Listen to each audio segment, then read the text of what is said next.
วัสดีครับมาถึง EP ที่70นี้แล้วนะครับผมสำหรับ EP ที่70นี้เรามาทำตัวหนังสือสสไตล์ Keeping Mark นะครับหรือว่าให้ภาพอยู่ในตัวหนังสือแบบนี้นะครับว่าแล้วเราก็ไปเริ่มทำกันเลยนะครับผม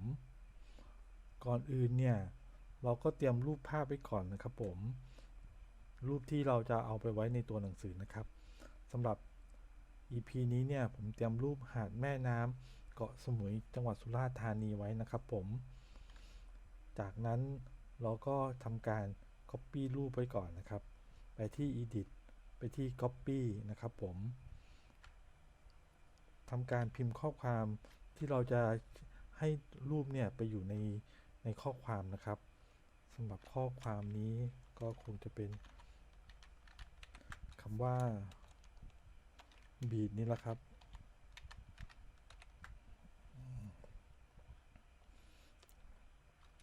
เลื่อนข้อความให้อยู่ที่ตำแหน่งที่เราอยากจะได้นะครับผม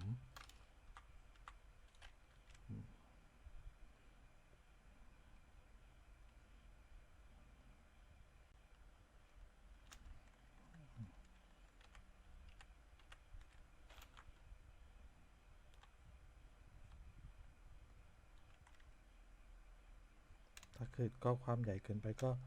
ย่อมาหน่อยแล้วกันนะครับ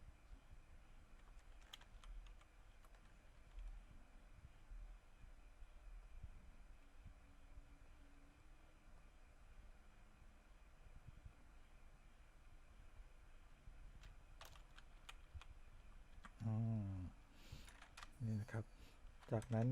เราก็ไปที่เครื่องมือสี่เหลี่ยมนี้นะครับสร้างสี่เหลี่ยมขึ้นมาทับในส่วนที่เราต้องการจะให้เผยนะครับผมของรูปเลือกสี่เหลี่ยมที่เราสร้างขึ้นมากับรูปพื้นหลังนี้นะครับคลิกขวามือนะครับไปที่ Make Keeping Mark รูปที่เราให้โชว์ในส่วนหนึ่งเนี่ยก็จะโผล่ออกมานะครับคราวนี้ก็ไปที่ Edit ไปที่ผ่าน Inback นะครับเพื่อจะวางรูปที่เราได้ Copy ไว้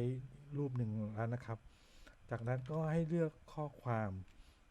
กับรูปที่เราเพิ่งวางไว้เมื่อกี้นะครับคลิกขวามืออีกครั้งหนึ่งก็ไปที่ Make Keeping Mark เหมือนกันนะครับเท่านี้รูปที่เราทำการวางไว้เมื่อกี้เนี่ยครับก็จะได้ย้ายไปอยู่ในตัวหนังสือคำว่า beat ของเรานะครับผมในวิธีการ keeping mark วิธีการนี้เนี่ยเราไม่ได้ create outline ตัวหนังสือนะครับพอเราไม่ได้ create outline ตัวหนังสือเนี่ยเราจึงสามารถเปลี่ยนข้อความได้นะครับอย่างคำ beat เนี่ยเราอาจจะไม่ชอบใช่ไหมครับเราเปลี่ยนเป็นคำว่าชายหาดแทนก็ได้ครับ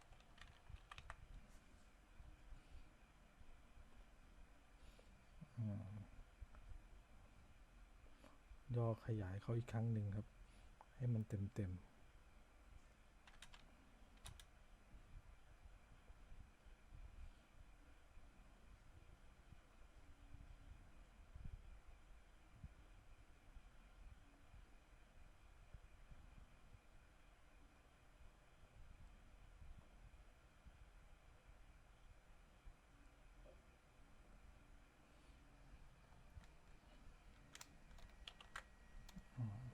เรียบร้อยครับผม